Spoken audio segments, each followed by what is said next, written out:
Hi guys, and welcome to another episode of Big Dino Guy's Reviews. As you can see, Big Dino Guy is currently not here, and he put me in charge. Now, I know it's scary, but trust us. He's coming. He's coming very soon. He's coming. And here he is. Big Dino Guy. Hi. Bunny! Hello everyone, and like Caleb said, and welcome to another episode of Big Dino Guy's Reviews. Alright, so really quick before we begin today, we're doing something a little bit different. As you can see, Caleb is in the chair of wisdom, as I call it now. Yep, new name. The reason for that is because the series that we're going to be reviewing, I don't know if we're going to start like a huge series on it, but it won't be we'll probably like... do. Yeah. At least? For the films at least. Yeah. But I don't know jack shit about it. I'm going to tell you right now, and I know I'll probably get a lot of hate, but... Well, it depends. It depends. I haven't read this series. I don't... He is the equivalent of me with Alien and Predator when it comes to this series. Yeah. So what he's doing, he's basically filling in my shoes. He is the database. He is the computer that we type it into the back of his skull, and it is verbally coming out. So all that spam and and everything, like all those damn ads that pop up and all that stuff is coming out. I really hate ads. I'm really getting tired of them. No, I'm serious. Our computer at our house, it is so... You got a virus, man. I don't know what it is, but you know, every time you click on the internet, ads come up. Yeah, you got a virus. Yeah, we know. It's annoying. It's very annoying. Yeah, so sorry about that little sad story, but that's basically it for it. So I'm going to be talking only about the film that we're going to be reviewing. I'm going to be talking about like how it all appeals to someone that doesn't really know very much about the series. I've seen this film twice now, and the first time that I saw it was a couple years ago, maybe, like 1 or 2 years ago at least. So, but I did remember. I remember a good chunk of it for a film that didn't really intrigue me that much when I first watched it, and it was late at night. I just couldn't fall asleep. And so, Here, let me fall asleep. Here, let me just watch on this. Basically, yeah. Random movie. So, and I retain information like regarding movies very easily, but, but I remember a good chunk about it. So, And I am like a diehard fan. Except for this movie, which pisses him off. When we were watching this movie, you were just pissed off. However, I do need to warn you guys, we are probably going to do a two-parter. And even if we don't do a two-parter, we have a little treat for you guys. So It was my idea. Yeah, it was. And I think you guys are really going to enjoy it. I myself have done it. He has not, and it's going to be awesome. Yeah, so that will be a little bit intriguing. We'll be showing us taking this little test regarding the series as a whole. And yeah, that's basically it. So we will just basically say like whatever series it is, bonus, and call it good. Alright. So without further ado, would you do the honors, my friend? Yes, I shall. Today, we have with us probably one of the best written series I have read. We're talking about the movies. But for movies, it's among the mix, to be honest. And that is Percy Jackson and the Olympians, book number 1 and movie number 1, The Lightning Thief. And there's Logan manipulating water to his will. Logan? Yeah, that's the name of the actor. His real name.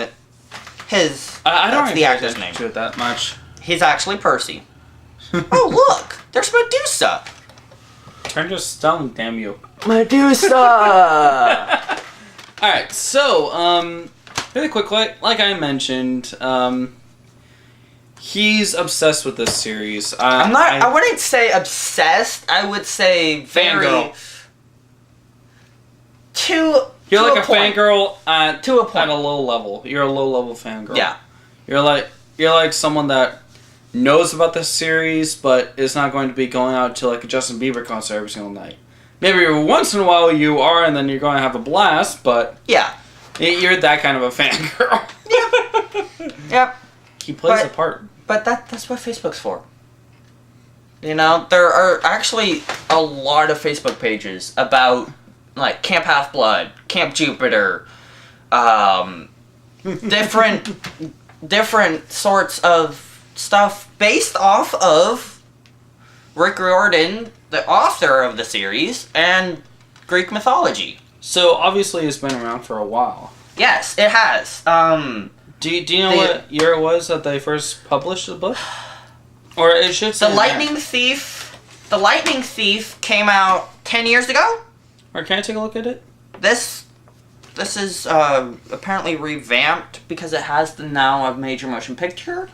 Yeah. But I do remember hearing that, well, he does write one of these books every single year. So, and he's wrote 10 of them. So that puts it at 10 years. 2005. Okay. Yeah, it's been a while. He's been at it for a very long time, and I give him kudos because they're all very awesome books. Yeah. So that being said, we already established your nerdism towards this series. Yes. What is it that, because you do have concerns about this film, you've made that quite apparent in not only the... I just think that there's some things that they could have done to make it more appealing to fans like me and the more obsessive fans. But, you know, it's a movie. Yeah. There's gonna be hate and there's gonna be love. That's not an option. There's always gonna be that. Yeah. So can you explain some things that you think that they got good and things that they got totally wrong? Well, a couple of the good things was really showcasing kind of like the bond that the three of them, the three main characters, Percy, Annabeth, and Grover, how that bond has progressed throughout the quest. I really thought they did a good job of that. There were a couple things that kind of helped showcase that bond in the book that I think they could have done a little bit in the movie. Like the animal smuggling trip they had. They had a very nice chat about that. And I really felt that part there really helped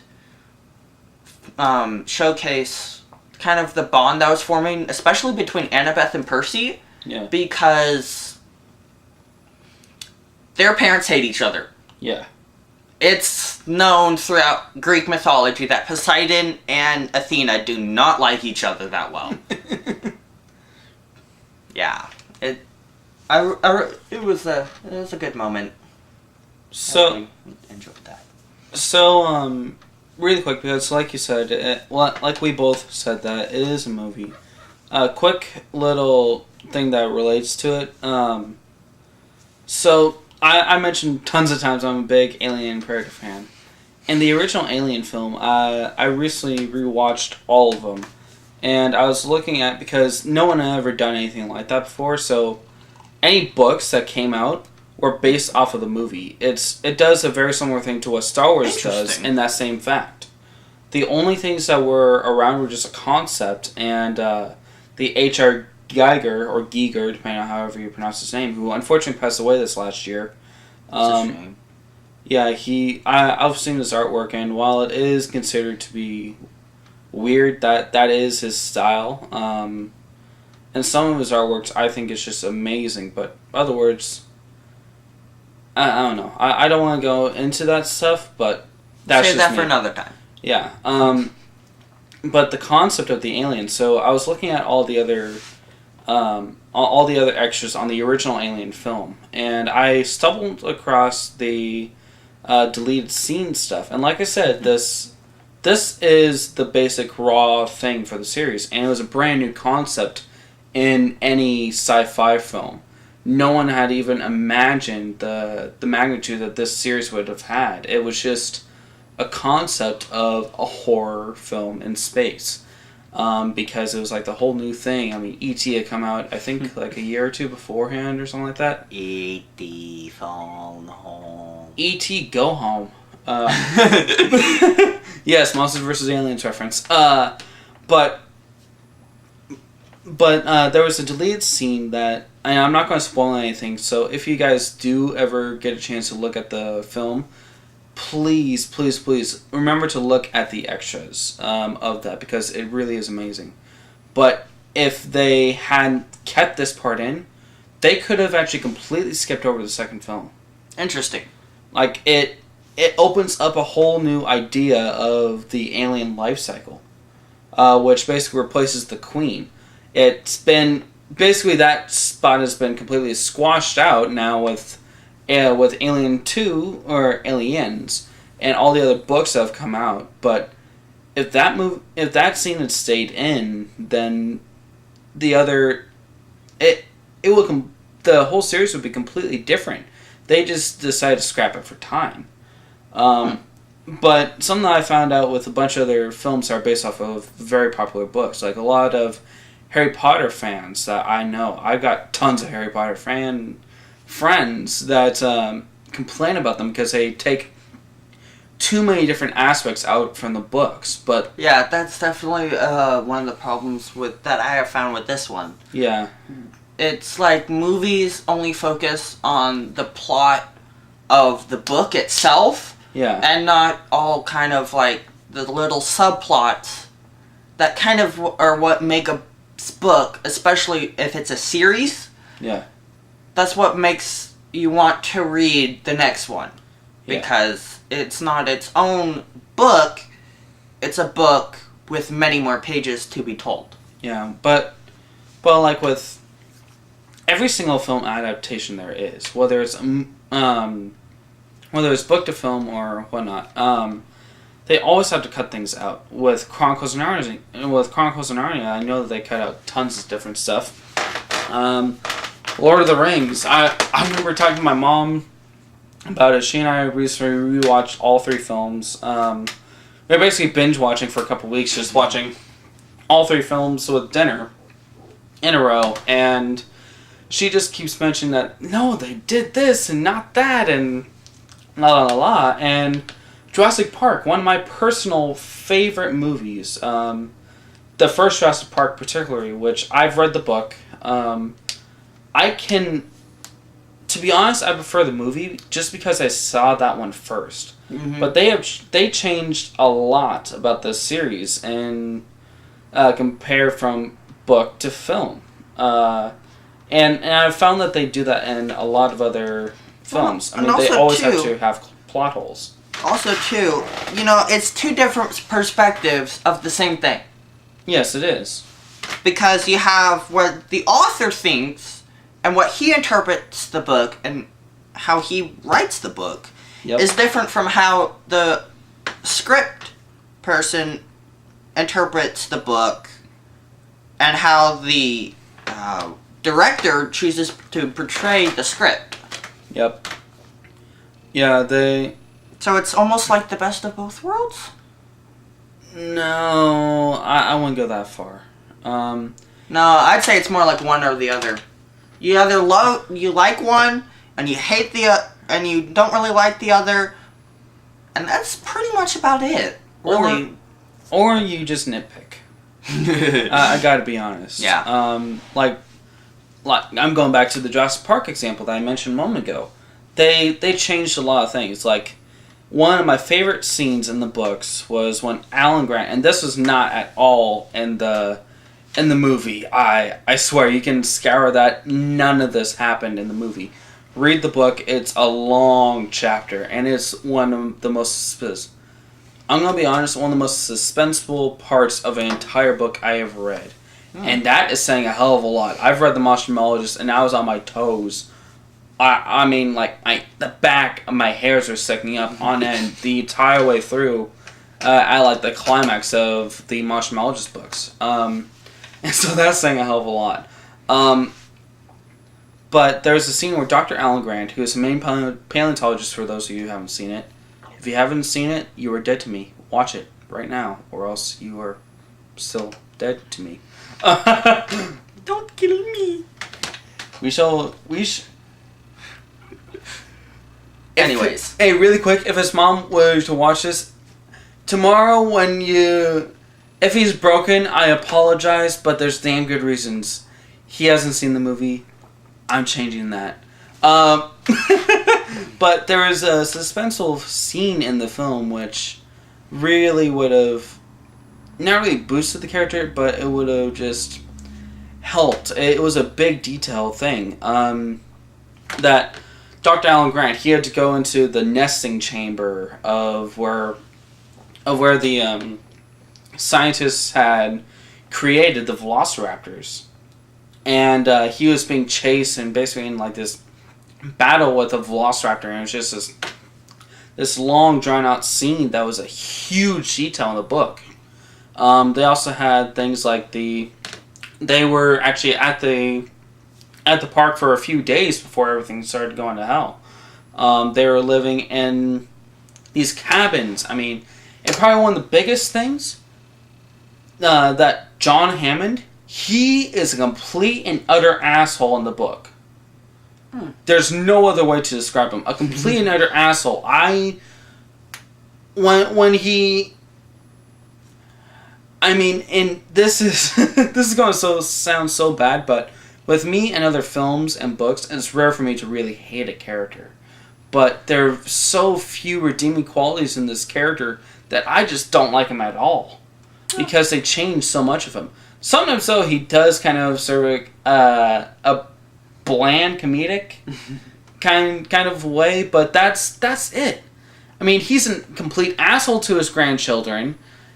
In every way, he's blaming them for the entire thing to be happening. I shit you not, he literally blames them for this whole thing. I think we should move on. Sorry, I know you love talking about that, but right now we have to focus on the task at hand. Yes. Which is finishing this review. So, yeah, we're probably going to go into a part 2, maybe part 3, 5. That's fine by me. Yeah, what? Yes. There we go. So, anyway, sorry about that little rant. So, yeah. One of the questions I really do wonder is, from the viewpoint of someone who doesn't really know much about this. Yeah. Now that you've seen the movie, would you really want to read the books, and more importantly, would you be really interested in kind of nitpicking between the book and the movie, and how, kind of like what I'm doing, and really focusing kind of on the movie and the book at the same time and really comparing the two? I'm kind of split on that because I admit that this is going to sound biased, but to be honest, I think about the only reason is because, like, you, one of my best friends, and I'm saying that right now, one of my best friends right here, because I've been suggested about this series by you and a few other people, that would probably be about the only reason why. Maybe like a few years after I see the film, I would just think, ooh, that would be fun. But after just watching the video itself, I would not. Because of how they spaced the film out, I think that it is completely rushed. I don't like the things that... Yeah. The fight scenes are horrid. I mean, you can tell that they are just completely choreographed. And hearing all these other things that the movie got wrong, from tons of the original fans. I don't know. If I didn't have the exposure that I had with the series, with like meeting up with you and talking about them, to be honest, I think I would probably just see the series, and if it wasn't as popular as it was, I'd probably just watch the movie and say that's a piece of shit, walk out, never think of it again. And I'm sorry to say that to any fan of the series, but that's just what I've found. Because unless you look at it from a standpoint of like what they got accurate to like the standpoint from a moviegoer's perspective, because I'm a big moviegoer, I would have thought that that's a complete piece of shit with a few flashy scenes. It did have Sean Bean in it, who did a couple little nitpick, and for those of you who don't know, he's basically the king of dying. He's the guy who played Boromir. He was also in Ronin and a few other films. So he's the one that played Zeus, right? Yeah, he's the guy who played Zeus in this film. That was fun seeing him, even though he was there for so little. I think they really brought out, in what few scenes they had, what Zeus, like from mythological standpoint, was about. Just all self-centered. Well, as far I don't mean to be so, but that's actually true. Zeus has been known to be very self-centered, and if I get struck by a lightning bolt, so I know be why. it. I know why, but so be it. all the gods have their kind of quirks, and that's his. Yeah, big time. So, but yeah, that's what to be honest, I wouldn't pay money for this. If it's on TV, like, or on Netflix, and I'm getting it for free, might as well. But I would not buy it. I sure as hell wouldn't buy it on Blu-ray. I mean, if someone else is watching it, I'll be like, oh yeah, so let's watch it. Oh yeah, that's a fun scene. I'm really hoping. I've had high hopes for this movie franchise, to be honest. I've had high hopes, but I'm really hoping that at some point there's gonna be like this revelation I have, and it's gonna be so awesome that it makes me want to watch the movies, because I actually want to watch the movies. As a huge fan, like I was reading the final book of the Percy Jackson and the Olympian series, the Battle of Manhattan, when this book became a movie. And as I was reading it, I got to the climax, I believe. And it was just at that point when I was like, holy cow, this could be an awesome movie. And so I've had really high expectations for the movie series, and I don't think they've quite met it. So I'm hoping one of these movies is going to meet my expectations. Yeah. Well, another note, neither he nor I have seen the second film. I actually have. Oh, I thought you said that you didn't. It's been a while. We actually do have it somewhere, but yeah. So if you want to, well, we have the Netflix. Second. We can find it on Netflix. We can? Maybe. Let's look it up. I don't know. We'll have Only to find out. Yeah. So overall, we're probably going to go into more detail later, but at about the 30-minute mark or so, we're actually going to switch over and stop this first half of the review. So for the rest of this, we're just going to be talking about our overall thoughts, and then the part 2 review, which hopefully I'll be able to get uploaded the same day as this one, but no guarantees because it takes a long time. But yeah, I should get these up this weekend or next weekend. But yeah, so if this review doesn't get up, like both parts in the same week, stay tuned for the next weekend. And if for some reason that doesn't time falls through and I'm just get swamped with stuff. I'll pester him. Believe me, I'll pester him. I expect you to. Good. But yeah, just expect that in the weeks ahead if it's not uploaded. And part 3, the week after. So yeah, if you guys don't want to see us talk about this series and just our overall thoughts, feel free to click to the part 2 if it is already uploaded. But if so, we're going to continue for these last 5 minutes. Oh boy. So, and we can fill this in easily. Oh, of course. So really quick. So, for when you're watching the movie, like, let's only talk about the movie itself. Yeah. Like, Okay. I'll do my best. I'll do my best. okay. So. I love referencing the book, but I'll do my best. Okay. So, from a strictly the movie standpoint, what was it that really pissed you off, regardless of the book? Is there anything in this film that pissed you off beyond belief just from seeing this film? Without knowing what happens in the book, there really wasn't a whole lot to really aggravate me as a watcher. Yeah. Probably the biggest thing would be the fights, because it definitely was, you could see and tell it was choreographed. Yes. And that was a big disappointment to me, but without really knowing what happens in the book, it was a pretty mediocre movie. I'm not gonna lie. It was a decent movie, but I know what happens in the book, and when I do that and I compare it with the movie, it makes the movie seem pretty bad. Well, and this is just for me, but from strictly a moviegoer standpoint, regardless of the film, not the film, but the franchise. Like you told me all about all these other things with it.